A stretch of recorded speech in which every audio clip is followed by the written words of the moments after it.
বাংলাদেশের ঐতিহ্যবাহী জেলা চুয়াডাঙ্গা জীবননগর থানার অন্তর্গত উথলি বাজার পাড়া কবরস্থান কমিটির উদ্যোগে তাফসীরুল কোরআন মাহফিলের স্বনামধন্য সভাপতি, সামনে বসা মুসলমান ভাইরা, পর্দার আড়ালের সম্মানিত মা এবং বোনেরা, প্রাণপ্রিয় চুয়াডাঙ্গাবাসী, আল্লাহ পাক বলেন হাত্তা ইদা ফারিহু বিমা উতু আখাযনাহুম বাগতাতান।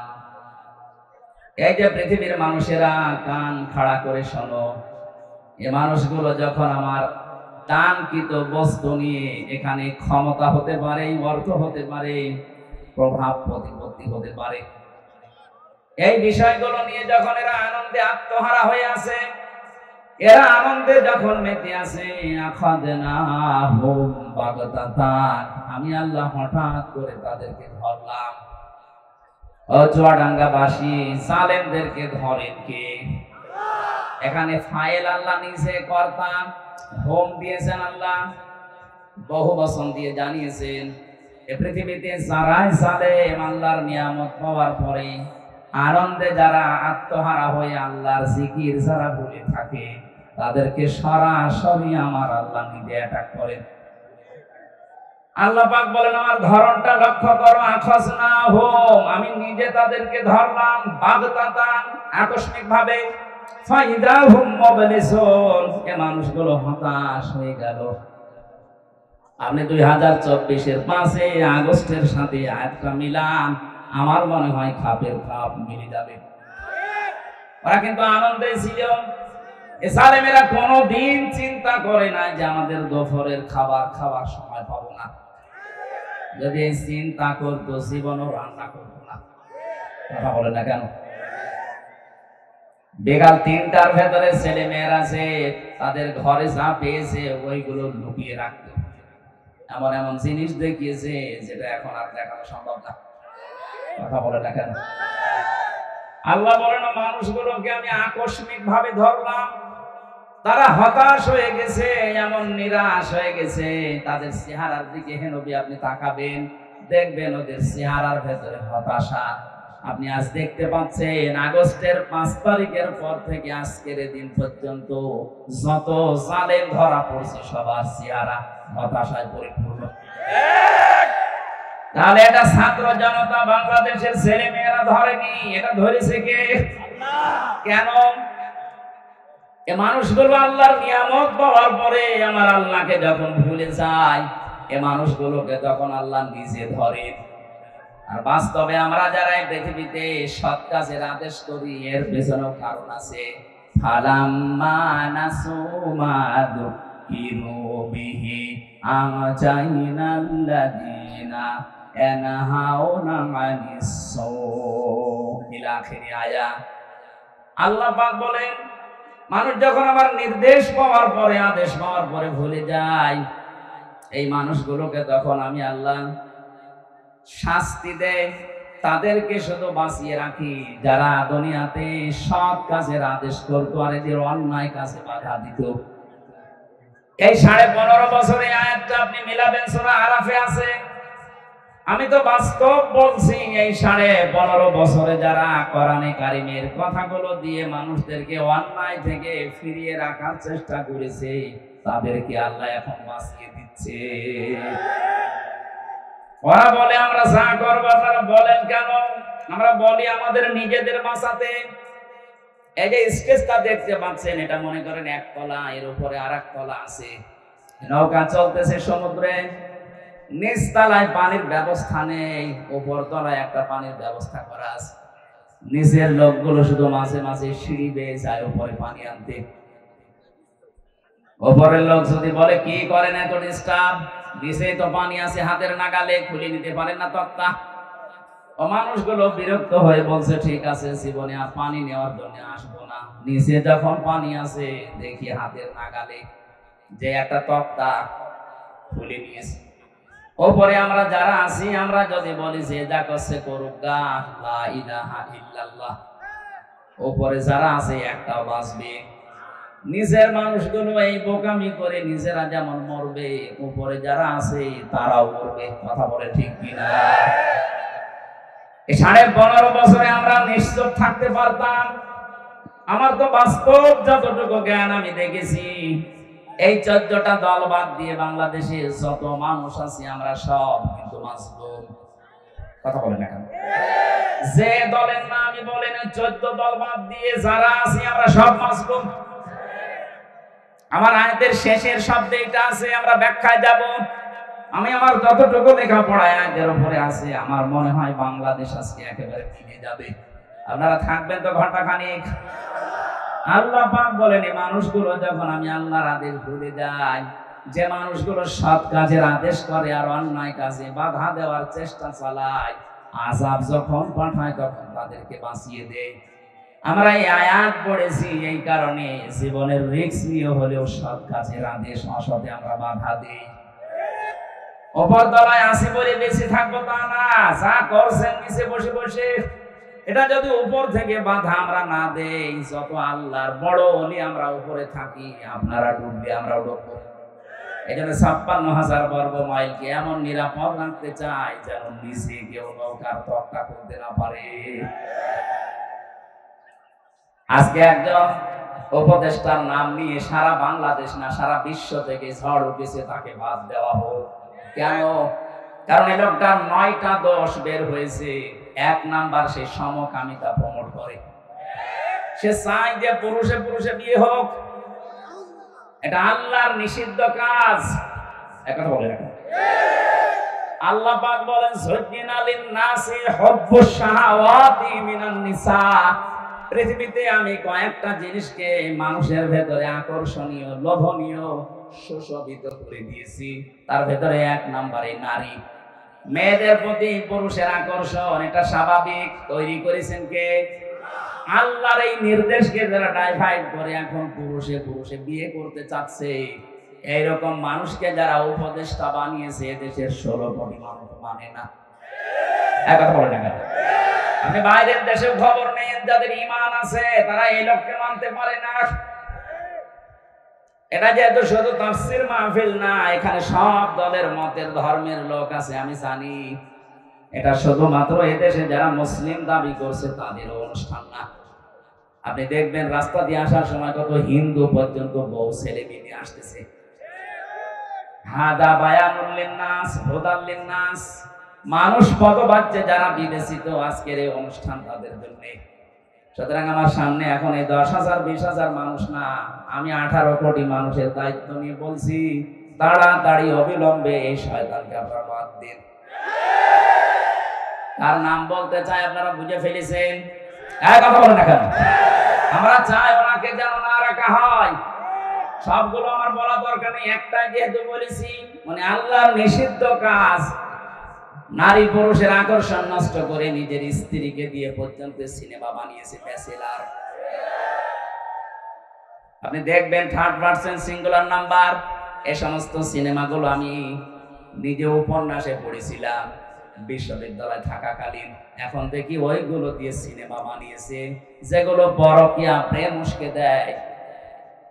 ওনার স্ত্রীকে দিয়ে সিনেমা বানিয়ে উনি মানুষের ভেতরে পরকীয়া প্রেম, এটা আল্লাহর নিষিদ্ধ কাজ।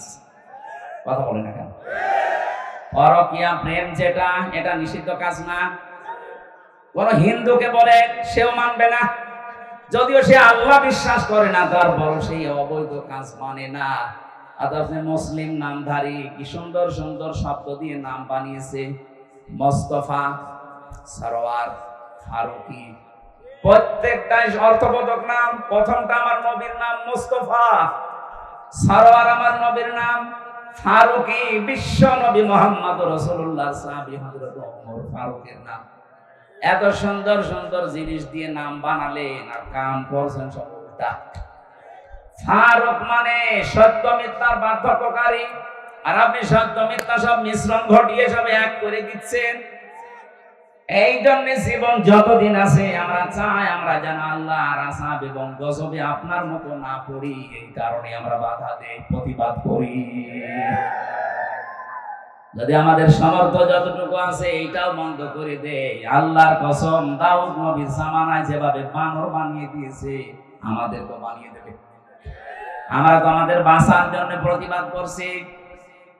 এই 14 দলটা বাদ দিয়ে বাকি যারা আছে আপনি তাকান, জীবনের উপরে রিস্ক নিয়ে তারা কিন্তু প্রতিবাদ করেছে, এখন করছে। এখানে চাচ্ছি এ দেশটা যেন অশান্ত না হয়। এই কি করেন, বিবেক নেই মনে হয়, কি শুরু করেছি, কষ্ট হচ্ছে তো দেখতে পাচ্ছেন, এভাবে থাকেন ভাই না। এই যে এখানে কয়েকজন তুলে দিন, কোথায় যাবেন? আমি আসার সময় তো দেখলাম মানুষের কোন জায়গায় বাধা দিলে মানুষের ঝোঁক সেই দিকে বাড়ে। এটাই সেই দুনিয়া তৈরি হওয়ার পর থেকে আরম্ভ হয়েছে। 15.5 বছরে বাধা দিয়ে কি করলেন আপনি? 1 তারিখেই সব আল্লাহ উঠিয়ে দিয়েছে। সুতরাং যারা বাধা দিয়েছিলেন তাদেরকে তো আর খুঁজে পাওয়া যাচ্ছে না, তাদের খুঁজে পাওয়া যাবেও না। কারণ এই আয়াতের পরের শব্দ ফাকাতিয়া দাবিরুল কওমিল্লাযিনা যালামু, জালেমদের গোড়া কেটে দিয়েছে কে? বলেন বলেন। ওদের গোড়া কেটে দিয়েছে। এই জন্যই তো এখন নতুন নতুন ইস্যু বানাচ্ছে। কতগুলো ইস্যু তৈরি করলো 5 তারিখের পর থেকে, একটাও হালে পানি নেয়নি। এখন আবার নতুন করে আরেকটা তৈরি করেছে।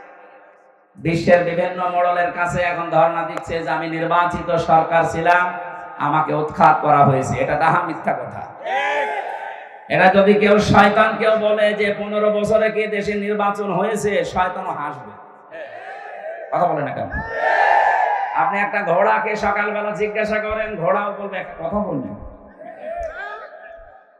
নির্বাচনের আগে যেখানে 154 জন হয়ে যায়, দিনের ভোট যেখানে রাতে হয়ে যায়, সেখানে আপনি এই কথা সারা বিশ্বের মানুষকে, মডেলদেরকে শোনাচ্ছেন কি? আপনি একটা হাসি মানুষ, এত বড় মিথ্যা কথা বলেন? আমি আর নাই বলবো। সুতরাং হাসি মানুষের কথা বলা ঠিক না। আপনার কথার কারণে আজ কিন্তু আমরাও কালার হয়ে যাচ্ছি বাইরের দেশে। এই যে সিঙ্গাপুর, মালয়েশিয়া, কয়েকটা দেশ ঘুরলাম। এই সমস্ত দেশে যাবার পরে দেখি ওই মানুষগুলো গালি দেয় প্রথমে। আমি মদিনা থেকে একটা গাড়ি নিয়েছিলাম আবু জেহেলের কবর দেখার জন্য। ভাড়া ঠিক করার পরে ড্রাইভারকে বললাম চলেন, উনি আমারে বলে ইয়া হাজি ওর হজ্জাত। এভাবে দামাদামি করে। কোন দেশে বাড়ি? যে তুমি বাংলাদেশ। হারামি? হারাম মানে আপনাকে বলি না যে আপনার দেশে যে দায়িত্ব আছে ওইটা যা বলেন। আপনি বলেন আপনার সাথে আমি আরো 2 লাইন বেশি বলছি। অথচ লোকটা মদিনার লোক, জীবনেও কোনোদিন ইনারে দেখিনি, নামও শুনি। খালি এই দেখেছে ওই হয়তো ফেসবুক চালায় বা এই যে ইউটিউব আছে, এই সমস্ত দৃশ্যগুলো ওখানে যায়, তামাম দুনিয়ায় তো যায়। এই মিথ্যা কথাগুলো দেখে দেখে বলে যে এই একটা কথা হলো, আল্লাহর ঘর তাওয়াফ করে গেল, নবীর রওজা জিয়ারত করে গেল, আর এরকম ডাহা মিথ্যা কথা বলে কি করে? 15.5 বছরে এই দেশে নির্বাচন হয়নি, এটা কি ওয়াজ করার প্রয়োজন আছে? এদেশে সবাই জানে। বিশ্বের মডেলদের এই মিথ্যা কথা বলি এখন আর বোঝানো যাবে না, তারাও জানে। এদিকে তাকান ভাই। আল্লাহ তাআলা বলেন আমি নির্বাচিত করি, চুয়াডাঙ্গাবাসী নির্বাচিত করি আমি। এ কথা কার? সূরা হজ 78 নম্বর আয়াতের মাঝে আছে, ওয়াজতাবাকুম, আমি তোমাদেরকে নির্বাচিত করি। নির্বাচিত করা হয় যে পদ্ধতির মাধ্যমে, ওই পদ্ধতির নাম নির্বাচন। নির্বাচন ছাড়া নির্বাচিত করা যায়? বলেন বলেন। আপনি যে বলেন যে আমি নির্বাচিত, নির্বাচন তো হয়নি, আপনি কিসের নির্বাচিত? এই ষড়যন্ত্র বন্ধ করার জন্য খুব ভালোভাবে যারা দায়িত্বে আছেন তাদেরকে বলছি, তাড়াতাড়ি করে একটা সম্মানজনক সময় নিয়ে, এই নতুন নতুন করে উপদেষ্টা না বানিয়ে খুব তাড়াতাড়ি করে এই দেশে একটা নির্বাচিত সরকারের হাতে দেশটা ছেড়ে দিন। তাহলে ওদের এই দুর্বিসন্ধি সব নস্যাৎ হয়ে যাবে। কারণ জালেম বিদায় নিয়েছে দেশ থেকে, মুনাফিক কিন্তু এখন অনেকে আছে। এরাও তলে তলে জালেমদের সাথে বিভিন্ন আঘাত করছে। এই কারণে জালেমরা এত সাহস পাচ্ছে। এজন্য আপনাদের আহ্বান জানাচ্ছি, যা করেছেন, যা করা হয়েছে, এটা যদি এখন ক্ষমা পেতে চান, একটা পদ্ধতি মাত্র বাকি আছে, তাছাড়া কোনো পদ্ধতি নেই তাদেরকে মাফ করা। আমি ওটা বলি, তারপরে তাফসিরে যাচ্ছি নাকি বলেন। নবীজির কাছে একটা মহিলা এসেছে, যুবতী মেয়ে, বলছে হে রাসূল আমি জিনা করে ফেলেছি। 3 বার বলার পরে নবীজি বলেন এ কথা কাউকে বলবা না, চেপে যাও। মেয়েটা বলে না, আপনি আমাকে মুক্ত করেন, জেনার এই অপরাধ থেকে আমি মুক্ত হয়ে দুনিয়া থেকে বিদায় দিতে চাই। এই অপরাধ নিয়ে আমি আল্লাহর দরবারে যেতে চাই না, কারণ আমি নিজে কোরআন পড়ি, কোরআন বুঝি, শয়তানের ধোঁকায় নফসের সালে কাজটা করে ফেলেছি, যৌবনের তাড়নায়। কিন্তু আমি এখন ক্ষমা পেতে চাই, মাফ পেতে চাই, মুক্ত হতে চাই, পরিত্রাণ পেতে চাই। আপনি আমাকে দয়া করে অপরাধ থেকে মুক্ত করেন। নবীজি বললেন, ঠিক আছে, এখনই না, বাড়ি চলে যাও। সন্তানটা যতদিন খালাস না হবে ততদিন আসবা না। ঠিক 10 মাস 10 দিন পরে এসেছে, বলে হে রাসূল, এই দেখেন আমার ছেলে। নবীজি বললেন, না, এখন না, এই সন্তানের তো বাবার ঠিক নেই, এই জন্য তোমাকে 2 বছর দুধ দেওয়া লাগবে। এখানে আলেম আছে বসে, তাদেরকে বলছে সন্তানকে দুধ দেওয়া লাগবে। নবীজি মাকে বললেন, কেন? সন্তানের দুধ দেওয়ার দায়িত্ব মায়ের না বাবার? না না, আপনি আন্দাজে বলেন, বাবা। আলেমরা তো কিছু বলছে না, আপনি কথা বলেন কেন? সূরা বাকারা 2 নাম্বার পারা 17 নাম্বার পৃষ্ঠার 1 নাম্বার লাইনের 232 নাম্বার আয়াতে আছে, এটা মাঝের অংশে আছে। আমি আলেমদেরকে বলছি, এবার এই আয়াতটা নিয়ে লেখাপড়া করবেন, অন্তত 20টা তাফসীর মিলাবেন আধুনিক ভাবে, দেখবেন নতুন তথ্য বের হবে এখান থেকে। এতদিন আমিও জানতাম এইটা। আল্লাহ পাক বলেন, ওয়ালা ওয়ালিদাতু ইরদি'না আওলাদাহুন্না হাওলাইনি কামিলাইনি লিমান আরাদা আইয়ুতিম্মার রাদা। এখানে কত মাদ্রাসার আলেম ফাজিল কামিল পাশ করা লোক দেখেন, লিমান আরাদা আইয়ুতিম্মার রাদা, এটা মুযাক্কার শব্দ। দুধ পান করাও 2 বছর, এই কথা বলার পরে আল্লাহ মুযাক্কার দিলেন, মুয়ান্নাস দেয়নি। মায়ের নাম না দিয়ে বাবার নাম দিলেন কেন? সন্তানকে দুধ খাওয়ানোর খরচ, যত রকমের কষ্ট, যে টাকা পয়সা খরচ হবে, যা ব্যয় লাগবে 2 বছরে, সব বাবার দায়িত্ব, মায়ের কোনো দায়িত্ব নেই। আর মা যদি দয়া করে পান করিয়ে দেয়, আপনার উপরে এটা ইহসান। কোন মা যদি বলে, না আমি এটা করাবো না, 2 বছর দুধ পান করাতে পারি, 5 লাখ টাকা দেওয়া লাগবে, আপনাকে তাই দেওয়া লাগবে। আমার মনে হয় মাইকে এটা বলা ঠিক হলো না। আমার ম্যাডামও শুনতেছে। আমার এই যে 43 দিন আগে একটা মেয়ে হয়েছে, ও যদি এখন লাইভে দেখে বলে, ঠিক আছে বাড়ি আসো, আমারও 5 লাখ দেওয়া লাগবে না, তোমার মেয়ে তুমি নাও, আমি একটা বিপদে পড়ে যাবো না? আর বলা যাবে না। চুয়াডাঙ্গাবাসী কোরআনে কারিমের এই আয়াতে আমি অনেকগুলো তাফসীরের সাথে মিলিয়ে দেখেছি, নবীজি কেন ওই মেয়েটাকে বলেছিলেন যে তুমি দুধ পান করাও 2 বছর, এটা তো বাবার দায়িত্ব। নবীজি কেন অবিচার করলেন? করেছিলেন এই কারণে, কারণ তার তো বাবার ঠিক নেই। সন্তানটা যারও সন্তান ছিল না, কথা বলছেন এখন, সে তো বলতে পারছে না এটা কার বাবা কোনটা, বললে তো আর অপমান হবে। আরে গোপন কথা জিজ্ঞাসা না করাই ভালো। সূরা মায়েদার ভেতরে আছে, লা তাসআলু আন আশিয়া ইন তুবদা লাকুম তাসুকুম। এই আয়াতের ব্যাখ্যায় দেখবেন, যে কথা বললে আপনাকে সরাসরি অপমান মনে করা হয়, এরকম কথা আপনি ওর সামনে বলবেন না, গোপনে বলবেন। বাস্তবে আমি নবীজির এই কথাকে মিলিয়ে দেখেছি, বিশ্ব নবী তাকে এই কারণে বলেন নাই, বললেন ঠিক আছে দুধ পান করাও 2 বছর। 2 বছর পরে এসেছে শক্ত একটা খাবার নিয়ে, নবীজি বললেন ছেলেটা এক সাহাবীর আন্ডারে দিয়ে দাও, মেয়েটাকে বুক পর্যন্ত মাটির ভেতরে গেড়ে দাও, পাথর নিক্ষেপ করো। হযরতে খালিদ ইবনে ওয়ালিদ বলেন, আমি এত জোরে একটা পাথর নিক্ষেপ করলাম, দেখি নাক দিয়ে ফেটে রক্ত বের হয়ে আমার শরীরে লেগেছে। ভৎসনা দিলাম, রাগ করলাম, গালি দিলাম, অপমান বোধ হলো আমার কাছে, যেরকম একটা নাপাক মহিলার রক্ত আমার শরীরে। নবীজির কানে কথাটা যাবার পরে বিশ্ব নবী বললেন, খালিদ থামো, এ কথা বলবা না, আমি নবী, তুমি নবী না, আমি যা দেখি তুমি দেখতে পাও না, আমি যা শুনি তুমি শুনতেও পাও না, আমি যা জানি তুমি জানো না। আমাকে জিবরাইল এই কথা জানিয়েছে, এই মহিলার যে আকাঙ্ক্ষা, আকুতি, এই মহিলার যে অনুশোচনা, যে তাওবা, যে কাজটা সে দুনিয়ায় করে গেল, এটা আল্লাহর এত বেশি পছন্দ হয়েছে, দুনিয়াতে কোন জালেম যদি এইভাবে তওবা করে আল্লাহ তাকেও মাফ করে দেবে। 15.5 বছরে যারা জুলুম, অত্যাচার, নির্যাতন, মানুষের দোকান বন্ধ করে দিয়েছেন, মানুষের বাড়ি ঘর ভেঙে দিয়েছেন, চাঁদাবাজি করেছেন, খুন, গুম, মিথ্যা মামলা, মিথ্যা সাক্ষী দিয়ে মানুষের জীবন নষ্ট করে দিয়েছেন, আয়না ঘর পর্যন্ত বানিয়েছেন। কথা বলে না কেন? আমি মাত্র 10 দিন ছিলাম মাটির নিচে, তাই আমার জীবন অতিষ্ঠ হয়ে গিয়েছিল। অথচ আমি দেখেছি ওখানে কেউ 8 বছর, 10 বছর, 14 বছর পর্যন্ত আছে। এই যে এত বড় বড় নখ হয়ে গেছে, চুল দাড়ি গপ, মনে হচ্ছে জঙ্গল থেকে বেরিয়ে এসেছে। আমার 10 দিনে পেছনে এই মাজার এত ব্যথা, এখনো পর্যন্ত 60 হয়ে বসলে আমারও ব্যথা যায় না।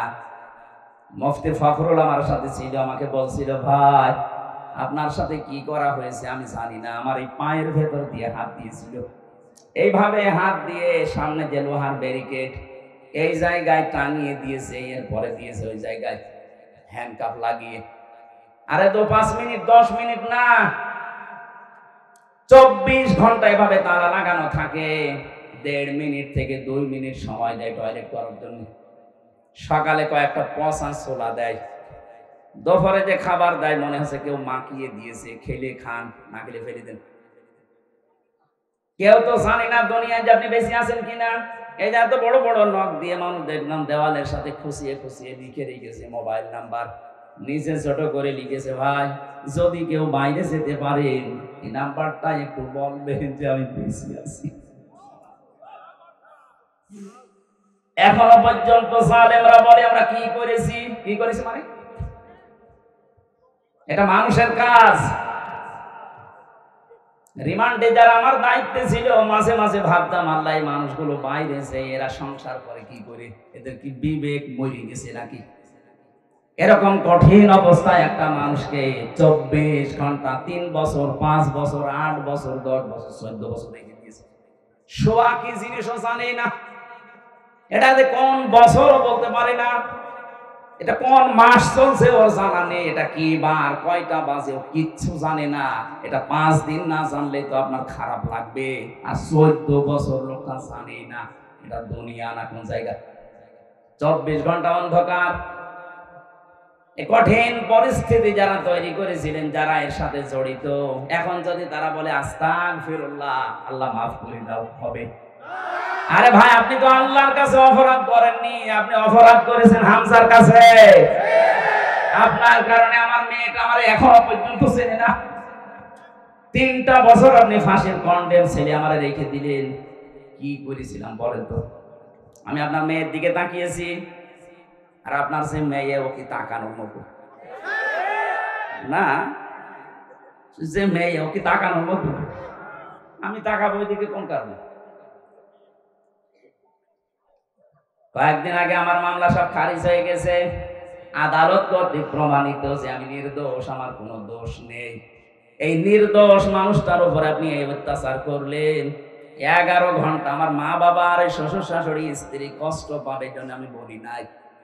কালো কাপড় দিয়ে আমার চোখ বেঁধে দিয়ে, পেছনে হ্যান্ডকাপ লাগিয়ে, ডান্ডা বেড়ি দিয়ে পার মাজার সাথে দড়ি দিয়ে 11 ঘন্টা মাটির নিচে আমারে টাঙিয়ে রেখেছে। আমি জানি না যে কোন ওয়াক্ত নামাজ চলছে, আন্দাজে 4 ওয়াক্ত নামাজ পড়েছিলাম ইশারায়। নামাজের কথা বললে শুধু গালি দেয়, যে নামাজ পড়লে যদি কিছু হয় তা আমার হাত থেকে আপনারা নিয়ে যাকতো। দেখেছেন কি কথা, কি বলবেন তারে বলে? আল্লাহরও ভুল ধরে। আমি তো হামজা ছোট মানুষ, আল্লাহরও ভুল ধরে। এই কাজগুলো যারা করেছেন, আমি সহ 1,10,000 মানুষ জেলখানায় ছিল ওই সময়। আমি যতটুকু দেখেছি 100 জনের প্রায় 70 জন মানুষ মিথ্যা মামলায় জেল খাটতেছে, কিচ্ছু জানে না। আপনার কারণে মাওলানা মহিউদ্দিন 8-10 বছর 15 বছর বাড়ি থাকতে পারে না, ওর চরিত্র খারাপ। আপনার জমির আইল ঠেকেছে, এক কথা বলে না কেন?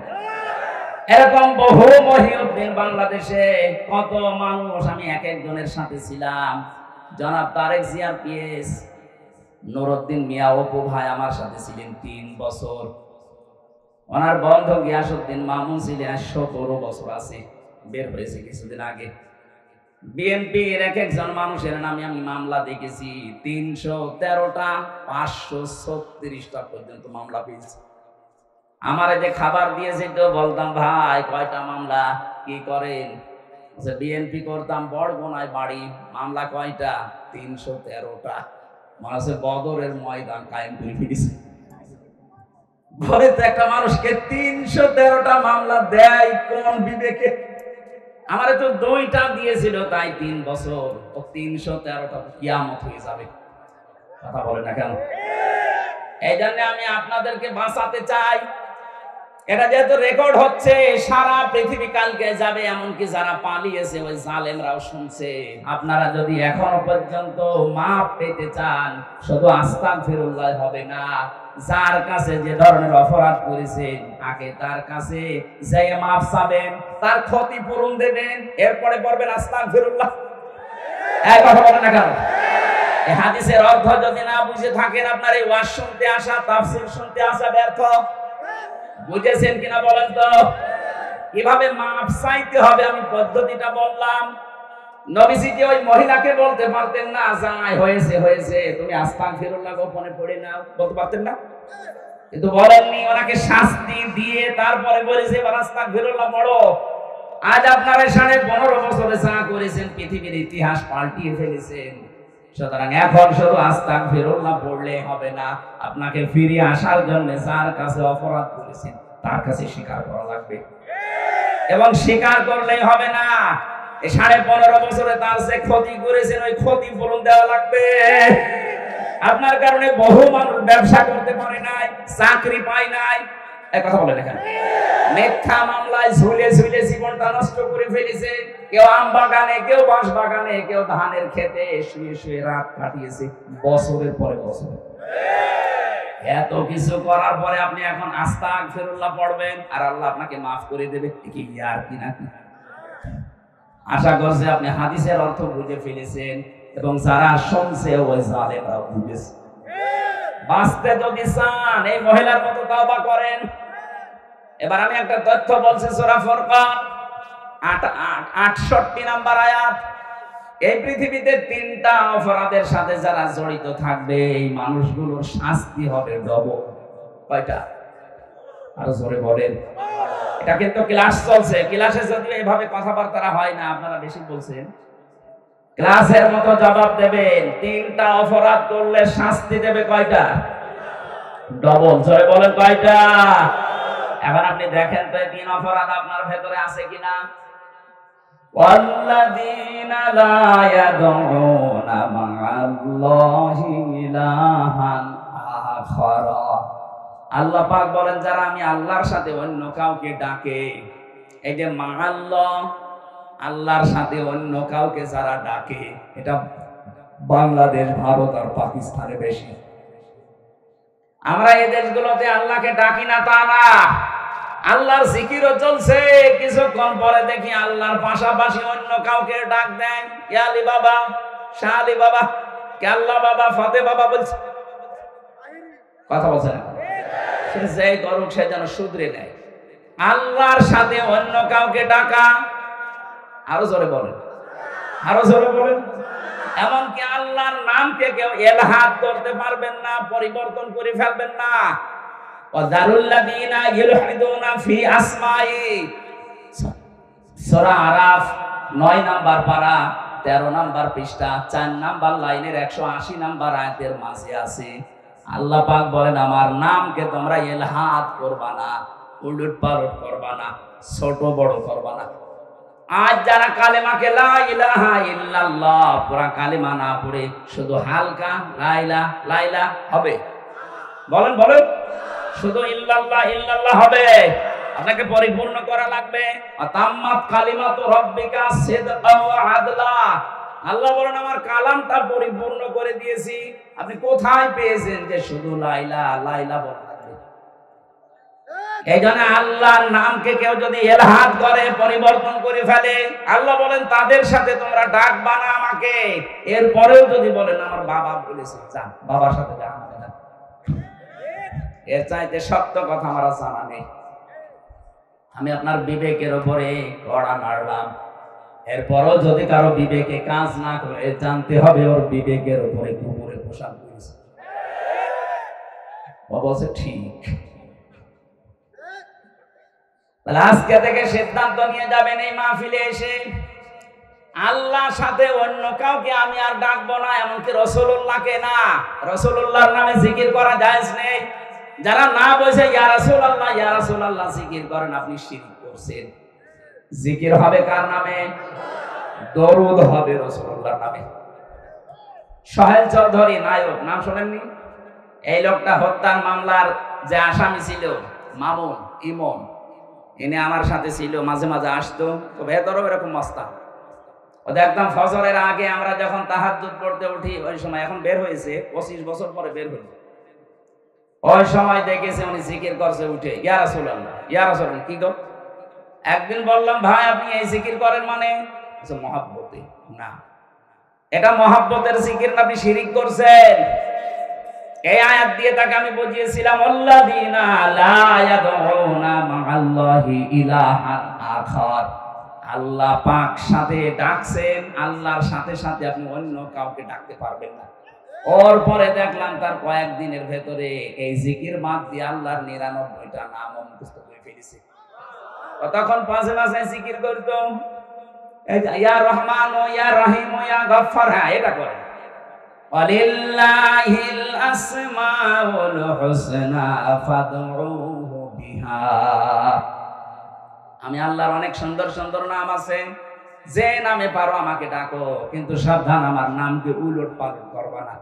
সুতরাং যারা দলিলবিহীন এই জিকির করেন, আল্লাহর সাথে অন্য কাউকে ডাকেন এবং আল্লাহর নাম অর্ধেক করে ফেলেন অথবা আল্লাহর নামের সাথে অন্য কিছু যোগ করেন, ছোট বড় করে ফেলেন, পরিবর্ধন করে ফেলেন, আপনারা থামবেন নাকি চালিয়ে যাবেন? আমি তো বলছি এটা শুধু আপনার জন্য না, এটা রেকর্ড হচ্ছে। সারা বাংলাদেশ সহ বিশ্বের বহু মানুষ এখন লাইভ দেখছে। আল্লাহর সাথে যারা অন্য কাউকে ডাকেন, আল্লাহর কসম আপনার শাস্তি হবে মরণের পরে ডবল। সুতরাং ওই ব্রাহ্মণবাড়িয়া তাহেরি ভাইয়ের মতো যেন কেউ জিকির করবেন না। 2 নম্বরে ওয়ালা ইয়াকতুলুনা নাফসাল্লাতী হারামাল্লাহু ইল্লা বিল হক। আদালত কর্তৃক, বিচারালয় কর্তৃক প্রমাণ করা ছাড়া কোনো মানুষকে আপনি হত্যা করতে পারেন না। অথচ আগস্টের 5 তারিখের আগে 3732 জন মানুষ হত্যা হয়েছে এই দেশে। এই কথা বলা রাখবে, মানুষগুলো মারার পেছনে একটাও যুক্তিসঙ্গত কোনো কারণ নেই, আদালত কর্তৃক প্রমাণিত কোনো দলিলও নেই। আপনি নিজের ইচ্ছা মতো মারলেন, কথা বলেন এখন। এর সাথে যিনি জড়িত, যারা জড়িত তাদের শাস্তি হবে ডবল। 3 নম্বরে ওয়ালা ইয়াজনুন, জিনা করা যাবে না। কে বলছে? জিনা করলে শাস্তি কয়টা? ডবল। বলেন ইউদাফু লাহুল আযাবু ইয়াউমাল কিয়ামাহ। আল্লাহ বলেন তাদের শাস্তি দেব আমি ডবল। ও চুয়াডাঙ্গাবাসী, বিবেকটা খুলে, বিবেকের কানটা একটু এদিকে দেন। আজ আমরা যাদেরকে আদালতে তুলছি, দেখতে পাচ্ছি এই মানুষগুলোর সব সারা জীবনটা জিনা দিয়ে ভরা। এতদিন পর্যন্ত যাদের নামে মিথ্যা মামলা দিয়ে জিনার তহমত দিয়ে জেলে আটক করেছিল, ফাঁসি দিয়েছিল, ওই মানুষগুলোর জীবন পবিত্র। এক কথা বলে না কেন? আপনি তাকান, যাদের বিরুদ্ধে জিনার তহমত দিয়েছিল, ব্যভিচারের দোষ দিয়েছিল, তারা কিন্তু এখন বেকসুর খালাস পেয়ে গেছে, তারা মুক্ত। আদালত কর্তৃক প্রমাণ হচ্ছে তাদের ওই অপরাধের সাথে যুক্ত তারা না, রাজনৈতিক প্রতিহিংসার কারণে তারা এটা স্বীকার। কিন্তু এখন যাদেরকে দেওয়া হচ্ছে এদের সব ভিডিও ক্লিপ আছে। এক কথা বলে না কেন? কালকে আমি জামালপুরে ছিলাম, জেলা জামালপুর, ওই যেমন টাকলা মুরাদ, 6 মিনিট 32 সেকেন্ডের একটা অডিও ক্লিপ ফাঁস হয়ে গিয়েছিল। এই কারণে তার মন্ত্রিত্ব শেষ, তার এমপিগিরি শেষ, বাকি আরটা বললাম না। অথচ এখন যারা আছে দেখেন, প্রত্যেকের 8 মিনিট 10 মিনিট 1 ঘন্টা পর্যন্ত এদের চরিত্র কোথায় সব ভিডিওই দেখা যাচ্ছে। জেনা করলে শাস্তি ডবল হয়, আর এদের পুরাটা জীবনই জেনা। দরবেশ বাবা পর্যন্ত অন্যের স্ত্রী নিয়ে এসে আল্লাহর রাস্তায় চালাচ্ছে। বলেন আপনি কাকে বিশ্বাস করবেন? আর বাকি দরবেশের যদি এই হাল, বাকি তো সব আল্লাহর রাস্তায় চলে গেছে। এই জন্য জেনার ধারে কাছে যাওয়া পর্যন্ত নিষেধ। আর এগুলো লাইসেন্স শুরু করেছিল আল্লাহ, এই কারণে এইভাবে শক্ত করে ধরেছে। তাহলে এই মহিলার উদাহরণ দিলাম আমি হাদিস দিয়ে, এই কারণে আজ হাজারো মানুষ মনে করছে যা করেছি অন্তত এখন কিছু মানুষ যারা আত্মীয় স্বজন আছে এদের সাথে মিলে মিশে আস্তাগফিরুল্লাহ পড়েনি, না আপনার মাফ হবে না। আপনি ধরা তো খাবেনই, যদি মাফ পেতে চান এই মহিলার প্রতি তওবা করেন। এই 15.5 বছরে যাদের ক্ষতি করেছেন তাদের ক্ষতিপূরণ দেবেন, তাদের কাছে মাফ চাবেন। তারা যদি মন থেকে বলে ঠিক আছে যা মাফ করে দিলাম, এবার আপনি আস্তাগফিরুল্লাহ পড়েন। আমার এই কথার অর্থ বুঝেছেন কারা? তারা শুধু হাত তোলেন তো। হ্যাঁ আনতেছে না, আমি কিন্তু জিজ্ঞাসা করবো। এবার হাত অনেক নেমে গেছে। আলহামদুলিল্লাহ, আজকের মাহফিল সাকসেস। আল্লাহ আমাদের তৌফিক দিন কোরআনে কারিমের আয়াতগুলো বোঝার। বলেন আমিন। দ্বিতীয় নাম্বার, আমরা যারা এখানে এসেছি তাফসীরুল কোরআন মাহফিলে তাফসীর শোনার জন্য, সূরা আরাফ 206টা আয়াত ছিল, একটা মাত্র আয়াত পড়েছি, 157 নম্বর আয়াত। আমাকে আল্লাহ যতটুকু জ্ঞান দিয়েছে আয়াতের উপরে, আমি যতটুকু স্টাডি, যতটুকু লেখাপড়া করেছি, আমি সেই আকারে কথা বলার চেষ্টা চালাচ্ছি। আল্লাহ তৌফিক আমাকে যেন দান করেন। জবান খুলে সকলে বলেন আমিন। এবার আপনি একটু তেলাওয়াত করেন ভাই। আউযু বিল্লাহি মিনাশ শাইতানির রাজীম। বিসমিল্লাহির রহমানির রহিম। আল্লাযীনা ইয়াত্তাবিউনার রাসূলান নাবিয়্যাল উম্মিয়্যাল্লাযী ইয়াজিদুনাহু মাকতুবা ইলা আখির আয়াত। কোন সূরা বললাম? বলেন বললাম না? ক্লাস চলছে। আরাফ শব্দের শাব্দিক অর্থ পরিচিত হওয়া। আরাফ মানে কি? এটা জান্নাত জাহান্নামের মাঝে একটা প্রাচীর বানাবেন আল্লাহ। এই প্রাচীরের উপরে কিছু মানুষকে আল্লাহ দাঁড় করিয়ে দেবেন। এই প্রাচীরের নাম আরাফ। নাম কি? নবীজি সাহাবীদের সামনে বলছিলেন এই প্রাচীরের উপরে আল্লাহ যাদেরকে দাঁড় করাবে এদেরকে জাহান্নামেও দেবে না, জান্নাতেও দেবে না। সাহাবী প্রশ্ন করলেন, হে নবী এদেরকে জান্নাতে দেবে না কেন? নবীজি বললেন এদেরকে আল্লাহ জান্নাত দিচ্ছে না এই কারণে, কারণ এরা দুনিয়ায় ভালো ভালো অনেক কাজ করেছে কিন্তু মা বাবার সাথে খারাপ আচরণ করত। বাংলার মুসলমানেরা খুব সেনসিটিভ বিষয় এটা। আপনি যত ইবাদত বন্দেগী করেন, বৈধ কোনো কারণে যদি মা বাবা অসন্তুষ্ট হয়ে থাকে, আপনি কিন্তু ওই প্রাচীরের উপরে দাঁড়িয়ে থাকবেন। কথা বলেন না? কয়েকদিন আগে আমি নীলফামারী কিশোরগঞ্জ গিয়েছিলাম। ওখানে একটা বৃদ্ধাশ্রমে নিয়ে গেল দেখার জন্য। যে দেখি কিছু মার বাবা এই লাইনে বসে আছে, প্রায় 40 জনের মতো। তাদের চোখের দিকে তাকিয়ে দেখতে পেয়েছি এই মানুষগুলোর সন্তান আদি অনেক বড় বড় জায়গায় আছে। আমি জিজ্ঞাসা করেছিলাম কয়েক জায়গায়, কিন্তু এই মানুষগুলোকে সব এখানে রেখে গেছে, মাসে মাসে খরচ দিয়ে যায়। চিন্তা করেন যে মানুষের 10 তলা বিল্ডিং, 5 তলা বিল্ডিং এর মালিক, 4-5টা ফ্ল্যাটের মালিক, এক একজনের 8টা 10টা করে রুম আছে বাড়িতে, কিন্তু মার বাবার থাকার জায়গা নেই। মা বাবার দিকে তাকালেই মনে হচ্ছে এরা সন্তানের জন্য বরদোয়া দিচ্ছে। বলেন নাউজুবিল্লাহ। যাদের মা বাবা আমি ওখানে দেখেছি, এই সন্তানগুলো যদি 14 বার হজ করে আসে, আল্লাহর কসম এরা জান্নাত পাবে না, ওরা ওই প্রাচীরে দাঁড়িয়ে থাকবে। আমাদের কপাল যেন এরকম না হয়। কথা বলে না কেন? যতগুলো সন্তানের কারণে তার মার বাবা বৃদ্ধাশ্রমে থাকে, বাংলাদেশে এখন বৃদ্ধাশ্রম প্রায় 168টার উপরে। নীলফামারীর কিশোরগঞ্জ একটা থানা, সেখানে এতগুলো মানুষ পড়ে আছে। বছরের পর বছর আছে, অনেকে খবর নেয় না, শুধু মাঝে 2 বছর 3 বছর পর একটা চিঠি পাঠায়, মা কেমন আছো, একটা কথা বলবো। 30 বছর 25 বছর পর্যন্ত এই ছেলেটার পেছনে ওই মার বাবা নিঃস্বার্থভাবে শ্রম দিয়েছিল। কথা বলে না কেন? অথচ আজকে এই সন্তানই রেখে গেছে তার মাকে। আমার যতটুকু দেখলাম যাদের কারণে রেখে যায় সন্তানগুলো মার বাবাকে বৃদ্ধাশ্রমে বলেন, এর পেছনে কয়েকটা কারণ আছে। একটা কারণ ওই ছেলেটার বউ। কথা বলছেন না? হাজারো বউ এই দেশে আছে, তারা চাই না যে আমার শ্বশুর শাশুড়ি আমার সাথে একসাথে থাক। এরকম বউ দেশে নেই? সম্মানিত মা বোন, আমি জানি হাজার হাজার মা বোন আপনাদের সাথে ডবল, ওরা বিভিন্ন জায়গায় বসে আছে। আমি সবাইকে এক মনে করে কথা বলছি, আমার ঈমান থেকে বলছি, সাবধান। আপনি শুধু নামাজ পড়ে রোজা রেখে কালো বোরকা পরে জীবনও জান্নাত যেতে পারবেন না। তিরমিজি শরীফের হাদিস, আল্লাহর নবী বলেন যে মহিলার ভেতরে 4টা কাজ পাওয়া যাবে, ওই মহিলাকে আমার আল্লাহ জান্নাতের 8টা দরজায় খুলে দেবে। যে কোন দরজা দিয়ে যেতে পারবে ও জান্নাতে কেউ বাধা দেবে না। জোরে বলেন সুবহানাল্লাহ।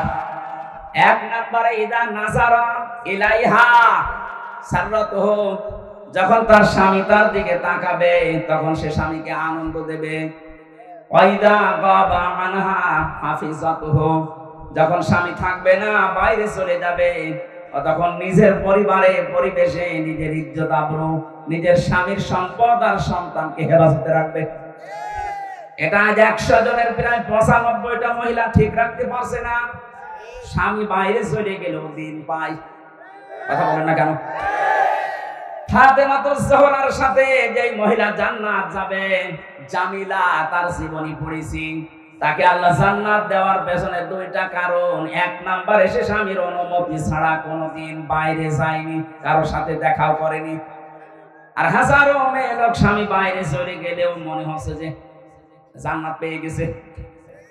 স্বামীর সম্পদ গুলো তার অনুমতি ছাড়া দান করা জায়েজ নেই, আর আল্লাহর রাস্তা চুরি করে। কথা বলে না কেন? স্বামী বাইরে গেলে আপনার সন্তান, আপনার শরীর, ইজ্জত, সম্ভ্রম, এগুলো সব হেফাজতে রাখা লাগবে। জান্নাতের দরজা এই কারণে খোলা থাকবে। 3 নম্বরে এইটা আসো, ভালো করে শোনেন। নবীজি বলেন তুইনু আলা দীনি যাওজাতিহা, যে মহিলা তার স্বামীকে দ্বীনের উপরে চলতে সাহায্য করে, দ্বীনের প্রচারে গেছে, দ্বীন কায়েমের জন্য কাজ করছে, এই মহিলার কষ্ট হলেও স্বামীকে সাহায্য করবে, উৎসাহ দেবে, পেছন থেকে আরো সাহায্যের হাত বাড়াবে। কিন্তু হাজারো মহিলা এটা করে তো না, আরো বাধা দেয়। এই কথা বলছে না? সম্মানিত মা বোনেরা, শুধু নামাজ পড়ে রোজা রেখে আপনি জান্নাত যাবেন কখনোই না। অতুইনু আলা দীনি যাওজাতিহা, আপনার স্বামীকে দ্বীনের কাজে চলার জন্য, দ্বীনের পথে চলার জন্য যতটুকু সামর্থ্য আছে সাহায্য করবেন, উৎসাহ দেবেন, এগিয়ে দেবেন। হযরতে খাদিজাতুল কুবরা রাদিয়াল্লাহু তাআলা আনহা, আল্লাহ তাকে সালাম দিয়েছিলেন। পৃথিবীতে 2 জন মহিলার জীবনী পেয়েছি, আল্লাহ নিজে সালাম পাঠিয়েছেন। একজন হযরতে আসিয়া, 2 নম্বরে হযরতে খাদিজা। আসিয়াকে আল্লাহ সালাম দিয়েছিলেন তার স্বামীর অত্যাচারের কারণে, খাদিজাকে আল্লাহ সালাম দিয়েছিলেন তার স্বামীর ভালোবাসার কারণে। জোরে বলেন আল্লাহু আকবার। খাদিজাকে আল্লাহ সালাম পাঠালেন তার স্বামীর মহব্বত, ভালোবাসার কারণে। নবীজি বলেন আমি যত রাতে আসি, যতবার আসি, খাদিজাকে কোনোদিন আমি ঘুমন্ত অবস্থায় পাইনি। যখনই এসেছি শুধু একটা বার ডাক দিয়েছি, সঙ্গে সঙ্গে খাদিজা আমার জন্য দরজা খুলে দিয়েছে। বলতাম কেন এই কাজ করো, ঘুমাতে পারো না? খাদিজা আমাকে প্রতিবার শুনিয়েছে, স্বামী আমার, আমি জানি আপনি দ্বীনের কাছে বাইরে থাকেন, দ্বীনের প্রচারে, দ্বীনের প্রসারের জন্য আপনার পেছনে 24 ঘন্টা মানুষ লেগে আছে, কখন কোন ক্ষতি হয়ে যায় এই টেনশনে আমার তো ঘুম আসে না। আপনি যখন আসবেন পরিশ্রান্ত ক্লান্ত শরীর নিয়ে আপনি বারবার ডাকবেন, আমি যদি আরামে ঘুমিয়ে থাকি উঠতে দেরি হয়ে যাবে, বিয়াদবি হতে পারে। এই কারণে যতক্ষণ না আসেন ততক্ষণ পর্যন্ত ঘুম লাগলো আমি বিছানায় না ঘুমিয়ে দরজার সাথে হেলান দিয়ে ঘুমাই। স্বামীর এই মহব্বত দেখে আমার আল্লাহ তাকে সালাম পাঠিয়েছিলেন দুনিয়ায়।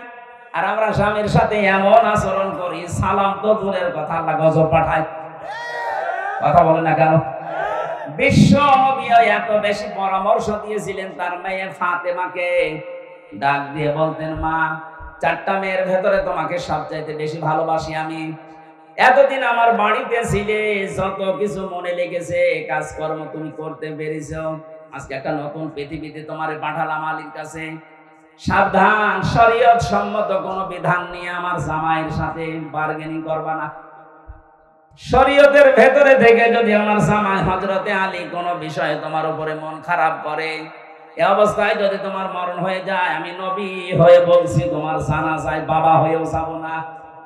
আজ বাংলার বাবাগুলো যদি এইভাবে সতর্ক করতো, বাংলাদেশে ডিভোর্স হইতো না, সংসারে তালাক পড়তো না। কথা বলেন না কেন? আপনার মেয়েটাও দুনিয়ায় জান্নাতের একটা পরিবেশ পেত। আপনি নিজের পরিবার যেমন জাহান্নাম বানিয়ে রেখেছেন, আপনার মেয়েটার পরিবারও জাহান্নাম বানিয়ে দিচ্ছেন। আপনি আদর্শ বাবা না, আপনাকে বাবা হওয়া লাগবে মুহাম্মদুর রাসূলুল্লাহর মতো।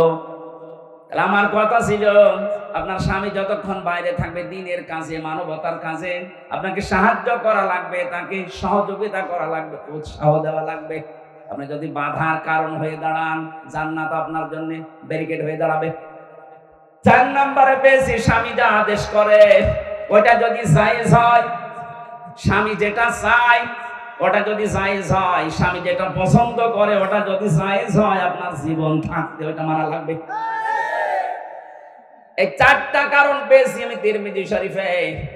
এখানে যত মহিলা এসেছে 5 ওয়াক্ত নামাজ আর রমজানের রোজার পাশাপাশি আমার আল্লাহ 4টা কাজ তাদেরকে করার তৌফিক দেন। বলেন আমিন। জীবননগরবাসী আরাফ নামক স্থানে মা বাবার সাথে বিয়াদবি করার কারণে আপনি দাঁড়িয়ে আছেন। নবীজি বলেন এরা জাহান্নামে যাচ্ছে না। সাহাবী বললেন কেন? নবীজি বলেন এই মানুষগুলো আর যাই করুক না কেন দুনিয়াতে, এরা ইসলামী আন্দোলন করতো, ইসলাম কায়েম করার জন্য এরা চেষ্টা চালাতো। এই দুনিয়াতে ইসলাম কায়েম হোক এজন্য সর্বাত্মক চেষ্টা চালিয়েছে। কায়েম হয়নি, ওর দোষ নেই, ও চেষ্টা করেছে। এই জন্য ওকে আমি আল্লাহ জাহান্নামে দেব না। সূরা সফ 10 নম্বর আয়াতের দলিল আছে। এটা থেকে প্রমাণ পাওয়া যায় যারা দিন কায়েমের জন্য চেষ্টা চালাবে তাদের আর যাই হোক জাহান্নামে যাওয়া লাগবে না। কিন্তু অশনি সংকেত এইটা হাদিসের শেষে কিন্তু আর বলা নেই যে কোথায় যাবে। বলেন তো, আপনি জাহান্নামে গেলেন না, জান্নাতও যেতে পারলেন না। আরাফ নামক এই প্রাচীরের উপরে যদি আমরা কেউ দাঁড় হয়ে পড়ি, আমাদের মতো কপাল খারাপ কারো আছে? এরা যা করবেন চিন্তা ভাবনা করে। আল্লাহ পাক এই সূরার ভেতরে একটা আয়াতে ঘোষণা দিচ্ছেন, আল্লাযীনা ইয়াত্তাবিউনার রাসূলা। এই আয়াতের ভেতরে আমি 13টা কাজ পেয়েছি, একটু খেয়াল করে শুনবেন। কাজ আছে এর ভেতরে 13টা। 6টা কাজ। 1 নম্বরে আছে পরিচিতি, 2 নম্বরে আছে সকল ন্যায় এবং অন্যায়ের আদেশ আর নিষেধ, 3 নম্বরে পবিত্র বস্তু হালাল করা, 4 নম্বরে অপবিত্র বস্তুগুলো হারাম করা, 5 নম্বরে বোঝা, চাপানো বোঝা এবং বন্ধন যেটা সেটা থেকে আল্লাহ মুক্ত করে দেওয়া, 6 নম্বরে উৎকর্ষ সাধন করা মানব জীবনের। এই যে 6টার পরে আমার আল্লাহ এই আয়াতের শেষের দিকে জানিয়েছেন যে নবী আর রাসূল তোমাদেরকে পাঠালাম, তার দায়িত্ব ছিল দুনিয়ায় 3টা। তোমাদেরকে কিয়ামত পর্যন্ত এই 3টা দায়িত্ব পালন করা লাগবে। তার প্রতি ঈমান আনতে হবে, সম্মান করা লাগবে, সাহায্য করা লাগবে, সহানুভূতি দেখানো লাগবে। তার প্রতি যে আলো আমি পাঠিয়েছি তার মানে কোরআন শরীফ, এইটার উপরে অনুসরণের মাধ্যমে জীবন চালাতে হবে। শেষের শব্দ হচ্ছে উলাইকা হুমুল মুফলিহুন, এরা সফল কাম। এবার আসেন আমরা আয়াতের ব্যাখ্যায় যাই। 1 নম্বরে আল্লাযীনা ইয়াত্তাবিউনার রাসূলা, যারা অনুসরণ করছে, করবে। ইয়াত্তাবিউনা এটা মুজারে, বর্তমান, ভবিষ্যৎ, প্রেজেন্ট, ফিউচার। যারা অনুসরণ করছে এবং করবে কার? রাসূল, নবী, উম্মি, 3টা পরিচয় দিয়েছেন। একটু খেয়াল করে শোনা লাগবে এটা। আল্লাহ পাক যার অনুসরণ করার জন্য আমাদের সবাইকে আদেশ দিচ্ছে, তার পরিচয় কয়টা বললাম? তিনটা। আরো জোরে বলেন কয়টা? এক নম্বরে তিনি রাসূল, দুই নম্বরে তিনি নবী, তিন নম্বরে তিনি উম্মি। এখন রাসূল কাকে বলে, নবী কাকে বলে, উম্মি কাকে বলে? আমার আয়াতের মূল শব্দের তাফসীর করার নিয়ত ছিল ইয়ামুরুহুম বিল মারুফ ওয়া ইয়ানহাহুম আনিল মুনকার, এই দুইটা শব্দে। বাকিগুলো আপনারা তাফসীরে ফি জিলালিল কোরআন, ইবনে কাসির, মারিফুল কোরআন আর তাফসীর হাক্কানি, এই চারটা তাফসীর থেকে আমার আজকের আলোচনা। এগুলো একটু দেখে নিয়েন, আরো বিস্তারিত জ্ঞান পাবেন। এমন রাসূলের পরিচয় দিয়ে আল্লাহ অনুসরণ করার কথা বললেন, তার প্রথম পরিচয় তিনি মুহাম্মদ ইবনে আব্দুল্লাহ না, তিনি রাসূল। কি আমি এবার আলেমদেরকে বলছি, রাসূল হওয়ার জন্য ওনাকে যে সময় বেঁধে দিয়েছিলেন আল্লাহ, জন্মের পর থেকে কিন্তু ওনাকে কেউ রাসূল বলে নাই। পুরা আরব জাহানের ভেতরে ওনাকে বলতো আল আমিন, আস সাদিক, অথবা মুহাম্মদ ইবনে আব্দুল্লাহ। কথা বলে না? 1 থেকে 40 বছর কেউ পুরা আরব জাহানে রাসূল বলেছে? বলেন কখন বলেছে? 40 বছর বয়সে তিনি যখন আল্লাহর কাছ থেকে পেয়েছিলেন, ইকরা বিসমি রাব্বিকাল্লাযী খালাক, আল্লাহ পাক এই 5টা আয়াত তাকে দেওয়ার সঙ্গে সঙ্গে তিনি বাড়িতে আসলেন। এই বললাম না, একটু খেয়াল করা লাগবে কেন? বাড়িতে আসার পরে বললেন জাম্মিলুনি জাম্মিলুনি ইয়া খাদিজা, আমাকে ঢেকে দাও, আমি ভয় পেয়েছি। হযরতে খাদিজা ওই দিন তাকে 5টা কথা শুনিয়েছিলেন। পৃথিবীর কোন স্ত্রী যদি স্বামীকে এই 5টা কথা বলতে পারে, সে স্বামী যারা বিশ্বাস করে সে হক পথে আছে। আর যদি মনে করেন না, স্ত্রীর পক্ষ থেকে 5টা কথা আসে না, আপনি যত বড় আল্লাহর ওলি দাবি করেন, আপনি বুঝবেন আপনি ভ্রান্ত পথে আছেন। খাদিজা ওই দিন বলেছিলেন, যদিও তিনি ঈমান এখনো আনেননি, প্রথমেই বলেছিলেন স্বামী ভয় পাবেন না, কাল্লা আল্লাহি মা ইয়াখজি কাল্লাহু আবাদান, আল্লাহর কসম কখনো আল্লাহ আপনাকে ভয় দেখাতে পারেন না। জিন পরি ভূত পেতনি যাই বলেন, যারা ভয় দেখায় এরা আপনার কাছে আসতে পারে না। কারণ কি, ইন্নাকা লা তাসিলুর রহিমা, আপনি আত্মীয়তার সম্পর্ক ঠিক রাখেন। এই হাদিস দ্বারা বোঝা যায় দুনিয়ায় যারা আত্মীয়তার সম্পর্কগুলো ঠিক রাখতে পারে, অটুট রাখতে পারে, তাদের ভেতর থেকে আল্লাহ ভয় দূর করে দেয়। আর আমাদের রাতের বেলা আমার মনে হয় তাল গাছের ভেতরে কিছু নড়াচড়া করলো ভয় লাগে। কথা বলেন না কেন? এত ভয় আপনার ভেতরে, কারণ কি? কারণ আপনার রক্তের সম্পর্ক ঠিক নেই। আপনার চেহারা সুরত দেখলে মনে হয় জান্নাত থেকে পালিয়ে এসেছে, অথচ নিজের আপন ভাইয়ের সাথে কথা বলে না। এই কথা বলছে না? নিজের আপন রক্ত যেগুলো, এগুলোর সাথে যদি সম্পর্ক কেউ ছিন্ন করে, ঘরে যদি দেখতে মনে হয় শাহজালাল পীরের মতো, তাও মনে করবেন ওর জীবনে বহু ভয় আল্লাহ লুকিয়ে রেখেছে। আমি বিস্তারিত ব্যাখ্যায় যাচ্ছি না, আমার শব্দ সামনে পড়ে আছে। 2 নম্বরে ওয়া তাহমিলুল কাল্লা, কি করতে আপনি ভয় পান? আপনি তো মানুষের বোঝা হালকা করেন, বোঝা বহন করেন। এখানে বোঝা মানে শুধুমাত্র এই বোঝা না, এখানে কষ্টের বোঝা, ঋণের বোঝা, দুঃখের বোঝা। কথা বুঝতেছেন? হ্যাঁ নবী, আপনি এই দুনিয়াতে বহু বোঝা বহন করে দেন, বোঝা হালকা করে দেন মানুষের।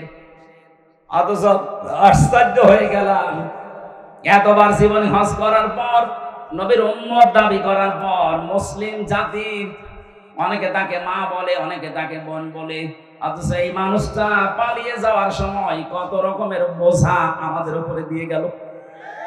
এই কথা বলে না? এই যে 3732 জন মানুষ মরে গেল, এগুলো দেশের জন্য বোঝা হয়ে গেল না? 2780 জন মানুষ এখনো হাসপাতালে কাতরাচ্ছে, তারা তাদের পরিবারের কাছে, সমাজের কাছে এই দেশের জন্য এখন বোঝা না? কারো হাত নেই, পা নেই, চোখ নেই, অন্ডকোষ নেই। এই কথা বলছে না? এত ঋণের বোঝা আপনি দিয়ে গিয়েছেন, এদেশে এখন কেউ জন্ম নিলে তার মাথার উপরে 1 লাখ টাকা ঋণ। এত বড় বড় বিশাল বোঝা আপনি দিয়ে গেলেন, কাউকে কষ্টের বোঝা, কাউকে দুঃখের বোঝা, কাউকে অর্থের বোঝা, ঋণের বোঝা। হাজার হাজার বোঝা আপনি মাথার উপরে দিয়ে আর আমি আছেন, আর আপনি দাবি করছেন আমি জান্নাতে যাব। কিসের জান্নাত আপনার? আপনি তো নবীর উম্মতই নেই। শুধু উনি না, এই পৃথিবীতে যারাই মানুষের উপরে বোঝা তৈরি করে দেয়, বোঝা হালকা করে না, কত মানুষকে, নিরীহ মানুষকে বেকার মিথ্যা মামলা দিয়ে তার মাথার উপরে একটা বোঝা চাপিয়ে দিলেন। আমার পরিবারের উপরে 3টা বছর কি বোঝা চাপিয়েছিলেন বলেন তো? 2-5 হাজার 10,000 না, কত লক্ষ লক্ষ টাকা আমার পরিবার থেকে আপনারা নিয়েছেন। মনে হচ্ছে যে আমার বাবার কাছে টাকা পাই, সে টাকা চাইতে গেছে। আমার প্রথম দিন ধরার পরেই বলেছে রিমান্ড দেব 10 দিন, 50টা মামলা দেব, যদি ছেলেকে বাঁচাতে চান তাহলে 10 লাখ টাকা এখনই নিয়ে আসেন। বাবা তো গ্রাম্য মানুষ, কোথা থেকে গিয়ে ধার মার করে 8 লাখ টাকা ও পাগল দিয়ে দিস। ও শয়তানরা তো কথা ঠিক রাখে না, টাকাও নিয়েছে, পরের দিন আবার 8টা মামলা দিয়েছে। বাস্তবতা বোঝেন তো? এই যে দুঃখের বোঝাটা 3 বছর দিলেন, আমার স্ত্রীটা, আমার মা বাবা, আমার আত্মীয় স্বজন যারা আছে, কি বোঝাই ছিল তারা? কথা বলে না কেন? অন্তত আমার রক্তের সম্পর্ক যাদের সাথে আছে, এই মানুষগুলো তো রাতে ঘুমাতে পারতো না। বিনা কারণ একটা মানুষ 2টা মেয়ে রেখে জেলখানায় পড়ে আছে বছরের পর বছর। আমার শরীরে এখন বিভিন্ন রোগ শুধু এই কারণে। এত কষ্ট আপনি দিয়েছিলেন, আমি চাই আপনাকে এরকম 3 বছর জেলে রাখা হোক।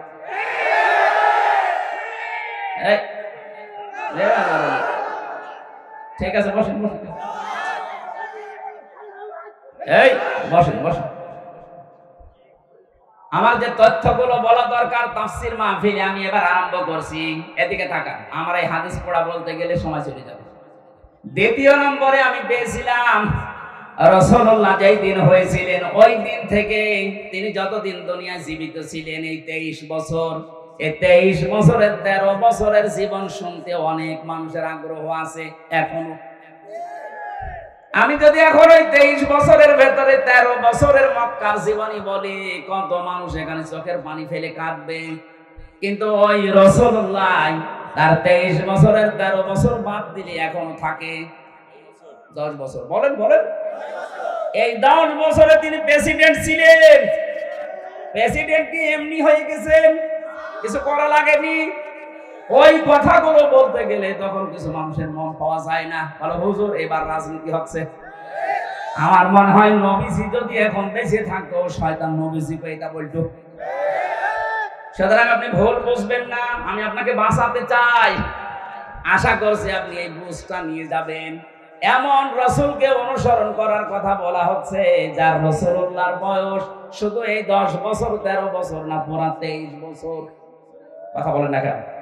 তাকে অনুসরণ করা লাগবে কি শুধু 13 বছর? আরো জোরে, কয় বছর? 23 বছর। আগের 23 বছর তিনি হিলফুল ফজল গঠন করার মাধ্যমে কাটিয়েছিলেন। 17 থেকে 40 এই 23 বছর। বাকি 23 বছর কোরআনে কারীম হাতে নিয়ে তিনি এমন বিপ্লব ঘটিয়েছেন, কিয়ামত পর্যন্ত এইরকম বিপ্লব কেউ ঘটাতে পারবে না। জোরে বলেন সুবহানাল্লাহ। বিশ্ব নবী যেমন বলেছিলেন খায়রুল কুরুনি করনি, আমার যুগ শ্রেষ্ঠ যুগ, হয়তো সেরকম সেই শ্রেষ্ঠ যুগ এই পৃথিবীতে আর হবে না, কিন্তু শান্তির যে সমাজ তিনি প্রতিষ্ঠা করেছিলেন ওই নমুনা দেখানো যাবে।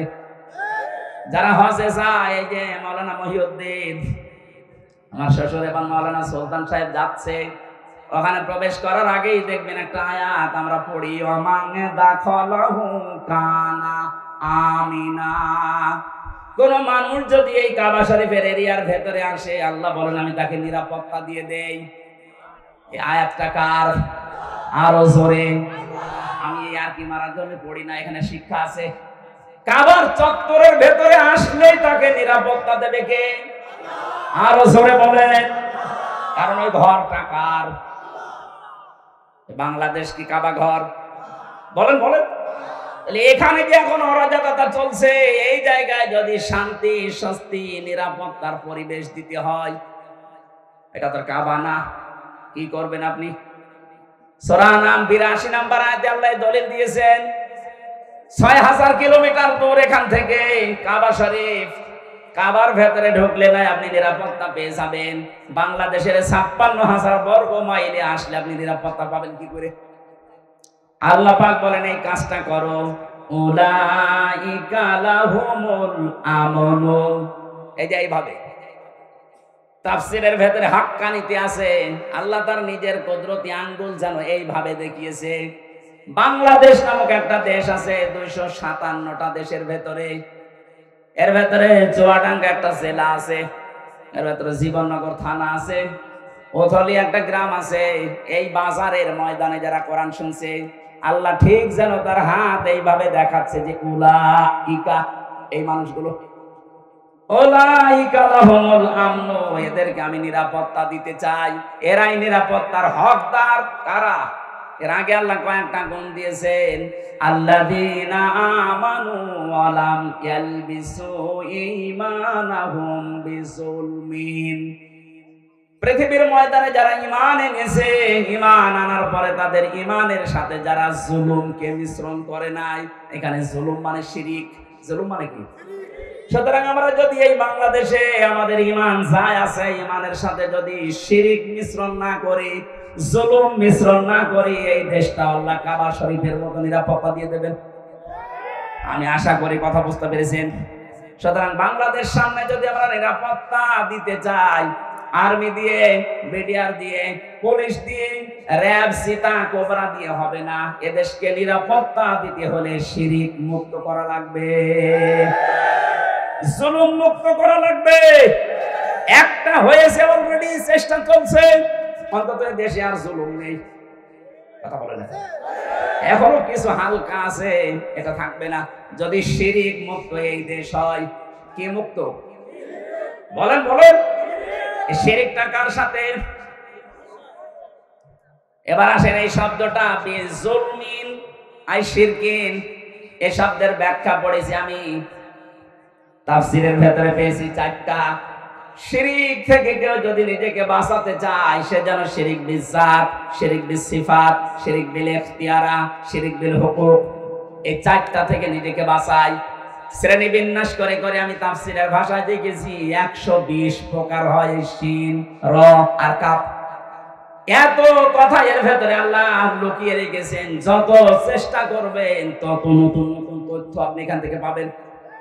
আমরা কোরআনে কারিমের কথা বলতে গেলে কথা খুঁজে পাই না, আর আমার তো মনে হয় কোরআনের কোনো আয়াত পড়লে আমার শেষই হয় না। আপনি লেখাপড়া করবেন তো পাবেন কোথায়? বাস্তবে আমাদের এই দেশকে শিরিক মুক্ত করার জন্য আমরা অনেকে চেষ্টা চালাচ্ছি। ডাক্তার মোহাম্মদ ডাক্তার আব্দুল্লাহ জাহাঙ্গীর রহিমাহুল্লাহ, আল্লামা শাহিদ দেলাওয়ার হোসেন সাঈদী রহিমাহুল্লাহ, তারা চেষ্টা চালিয়েছিলেন শিরিক, কুফর এগুলো দূর করার জন্য। কারণ তারা জানতেন এই পৃথিবীকে যদি নিরাপত্তা দিতে হয়, অবশ্যই এই পৃথিবীতে শিরিক বন্ধ করা লাগবে। কারণ এটা একটা বড় জুলুম, ইন্না শিরকা লা যুলুমুন আযীম। আমাদের চারিদিকে এমন এমন প্রতিবেশী আল্লাহ দিয়েছেন, সবগুলোই উল্টাপাল্টা। মায়ানমার, এই কথা বলছেন, চীন, ভারত, আর একদিকে সাগর। একটা প্রতিবেশীর ভেতরে দেখেন তো জুলুম ছাড়া, শিরিক ছাড়া আর কি আছে? আমরা যদি নিরাপত্তা এই দেশে পেতে চাই, আল্লাহর আশ্রয় ছাড়া কারো আশ্রয় নিয়ে সম্ভব হবে না। এই জন্য শিরিক বিল জাত বন্ধ করা লাগবে, শিরিক বিল সিফাত বন্ধ করা লাগবে, শিরিক বিল ইখতিয়ার বন্ধ করা লাগবে, শিরিক বিল হুকুক বন্ধ করা লাগবে। এটা তাফসীরে ইবনে কাসিরের ভেতর থেকে পড়বেন। আল্লাহ পাক বলেন, আমি আল্লাহ চাই তোমাদেরকে নিরাপত্তা দিতে। কাবা শরীফের ভেতরে আসলে যেমন নিরাপত্তা পেয়ে যাও, বাংলাদেশের 56,000 বর্গ মাইলও নিরাপত্তা পেয়ে যাবে যদি দুনিয়ায় শিরিক না থাকে। সর্বাত্মকভাবে চেষ্টা চালাতে হবে যে যেখানে আছেন, আমাদের বিশ্বাসে, আমাদের অনুভূতিতে, আমাদের পোশাকে, যে যেখানে আছে আমাদের কিন্তু শিরিক চলছে। এজন্য যখন মউতের ফেরেশতা আসে, ওই সময় এসে এই কথা বলে, আল্লাযীনা তাতাওয়াফাহুমুল মালাইকাতু তাইয়্যিবিনা ইয়াকুলুনা সালামুন আলাইকুম উদখুলুল জান্নাতা বিমা কুনতুম তা'মালুন। বলেন আল্লাহু আকবার। সূরা নাহলের ভেতরে আছে এটা 14 নম্বর পারা 9 নম্বর পৃষ্ঠা 9 নম্বর লাইনে আছে 32 নম্বর আয়াত। আল্লাহ পাক বলেন এই মানুষটা যখন শিরক মুক্ত জীবন গঠন করার পরে বিছানায় পড়বে, মওতের বিছানায় আছাড় খেয়ে, ওই সময় ফেরেশতারা এসে বলবে যে তাজ্জিবিন। তাজ্জিবিন মানে শুধু পোশাক পবিত্র করা না, তাজ্জিবিন মানে শুধু শরীর পবিত্র করা না। তাজ্জিবিন শব্দের শাব্দিক অর্থ তার চিন্তা, চেতনা, বুদ্ধি, মেধা, তার ব্যবসা বাণিজ্য, কর্মজীবন, তার পরিবার, তার অর্থনীতি, সমাজনীতি সবকিছু পরিষ্কার পবিত্র, এগুলো করা লাগবে। আজ আমাদের সবকিছু পবিত্র হলেও এই দেশে এখনো পর্যন্ত অর্থনীতি পবিত্র হয়নি, সুদ দিয়ে পরিপূর্ণ। কথা বলে না কেন? কারণ ঈমান বাঁচাতে হলে এই দেশে এখনো পর্যন্ত যারা সুদ থেকে মুক্ত হওয়ার জন্য চেষ্টা চালাচ্ছে, আপনি তাদের কাছে যাবেন, আমি নাম বলি না, আপনি নিজের বিবেকের কাছে প্রশ্ন করে দেখবেন যারা সুদ থেকে মুক্ত হওয়ার চেষ্টা চালাচ্ছে। আপনার একটা ঈমানের দাবি, যদি আপনি না করেন আপনি কিন্তু বিছানায় পড়ার পরে তখন ফেরেশতার কাছে ধরা খেয়ে যাবেন। তাজ্জিবিনা যারা নিজেদের পবিত্র চিন্তা, শরীর, পোশাক, ব্যবসা বাণিজ্য, পরিবার, অর্থনীতি, সমাজনীতি, রাজনীতি, ধর্মীয় নীতি যেগুলো আছে সব পরিষ্কার পবিত্র করার চেষ্টা চালাবে। ফেরেশতারা বলবে ইয়াকুলুনা সালামুন আলাইকুম, শান্তি আল্লাহ তোমার বান্দা এর উপরে আমরা বর্ষিত করছি। উদখুলুল জান্নাত, প্রবেশ করো ওই যে জান্নাত দেখা যাচ্ছে। বিমা কুনতুম তা'মালুন, যে কাজ তোমরা করেছিলে। শিরক মুক্ত জীবন গঠনের জন্য বহু চেষ্টা চালিয়েছিলে সমাজে, পরিবারে, রাষ্ট্রে। আজকে আল্লাহ পাক এই জন্যই তোমাকে এই জান্নাতের দরজা খুলে রেখেছে, প্রবেশ করো। জেলখানা যাওয়ার পরে আমি এই আয়াতটার বাস্তব উদাহরণ পেয়েছি। আল্লাহ জাহান্নামের কথা পুরা কোরআনে যেখানে দিয়েছেন সেখানে দিয়েছেন জাহান্নামের দরজাগুলো বন্ধ থাকবে, আর জান্নাতের কথা যেখানে দিয়েছেন সেখানে দিয়েছেন জান্নাতের দরজা খোলা থাকবে। আমি দেখেছি জেলখানায় 24 ঘন্টা তালা লাগানো থাকে, মেন গেট, কেউ প্রবেশ করলে তাড়াতাড়ি তালা লাগিয়ে দেয়। আল্লাহ পাক বলেন জান্নাতের দরজা এরকম না, জান্নাতের দরজা ওপেন থাকবে, খোলা থাকবে, যত মানুষ আসবে তার জন্য কোনোদিন বন্ধ করা হবে না। এখানে আমাদের জীবনটা যেন শিরক মুক্ত হয়। কাবা শরীফের মতো বাংলার 56,000 বর্গ মাইল আন্তর্জাতিক বিশ্বের যে চক্রান্ত চলছে, বিশেষ করে আমাদের প্রতিবেশীদের, সব কিছু থেকে যদি নিরাপত্তা পেতে চাই, অবশ্যই আমাদের এই বাস্তব জীবনটা জুলুম এবং শিরক মুক্ত করা চাই। আল্লাহ আমাদের তাওফিক দিন, বলেন আমিন। এমন রাসূলের অনুসরণের জন্য আল্লাহ আদেশ দিচ্ছেন, যিনি রাসূল হয়েছিলেন কত বছর বয়সে? বলেন। এই যে তাবলীগ জামাতের ভেতরে দুই দল মারামারি করছে, সবাই বলছে আমরা নবীওয়ালা কাজ করছি না। নবীওয়ালা কাজ হবে তখন যখন তিনি দেখেন নবী হয়েছিলেন। কত বছর বয়সে? আরো জোরে বলেন। 40 থেকে 63, এই 23 বছর আপনাকে পুঙ্খানুপুঙ্খানু অনুসরণের মাধ্যমে দেখাতে হবে তিনি উম্মি ছিলেন। আল্লাহ পাক বলেন এই ঘোষণা আমি তাওরাতে এবং ইনজিলে লিখে দিয়েছিলাম। সূরা আলে ইমরান 3 নম্বর পারা 19 নম্বর পৃষ্ঠার 8 নম্বর লাইনে তথ্যগুলো আছে। লম্বা হয়ে যাচ্ছে না? না, কিছু মানুষ এই যে ওঠাউঠি করছেন, যারা উঠবে এইভাবে কষ্ট দেওয়া ঠিক না। আমরা 11টা 20 বাজে 30 পর্যন্ত আমরা টাইম দিয়েছিল, আমরা মনে হয় পুরাটা শেষ করতে পারবো না, যতটুকু পারি। আগামীতে এই দর্শনা মাদ্রাসায় 28 তারিখে একটা মাহফিল নিয়েছি এই মাসে, আজকে মনে হয় 13 তারিখ না, 28শে নভেম্বর রাত 9টা 9:30 ওখানে উঠবো ইনশাল্লাহ। দর্শনা মাদ্রাসায় যে আমরা যেখানে পড়তাম ওখানে কথা বলবো। এরপরে আর এইদিকে এই যে জলিলপুর মাদ্রাসায় আছে, পরের মাসে 8 তারিখে দিনের বেলা, ওটা আসর থেকে মাগরিব পর্যন্ত। আমার ভেতরে ঘেমে যাচ্ছে, আমি আজকে শেষ করে দিচ্ছি, মাপসে আগামীতে কথা বলবো ইনশাআল্লাহ। আল্লাহুম্মা আমিন। লা ইলাহা ইল্লা আনতা সুবহানাকা ইন্নী কুনতু মিনাজ জালিমিন। এই মোনাজাতটা বসে করে যান, আপনার মতো হাজার লক্ষ মানুষ এখানে হাজির হয়েছে। বসেন, মোনাজাতটা বসে করেন, মাথা নিচু করেন, চক্ষু বন্ধ করেন। আপনারা সবাই পরস্পরের আত্মীয়, বিশেষ করে আমার ইমানের দিক থেকে এবং রক্তের দিক থেকে সবাই কম বেশি আত্মীয়, আমি সবাইকে নিয়ে মোনাজাতে হাজির হচ্ছি আল্লাহর দরবারে। রব্বানা যালামনা আনফুসানা ওয়া ইন লাম তাগফির লানা ওয়া তারহামনা লানাকুনান্না মিনাল খাসিরিন। রব্বুল আলামিন, 3টা বছর আমি জালেমের কারাগারে বন্দী ছিলাম, শরীরটা অসুস্থ হয়ে গেছে, এখনো পর্যন্ত স্বাভাবিক হয়নি। কথা বললে আমার কণ্ঠে ব্যথা হয়ে যাচ্ছে।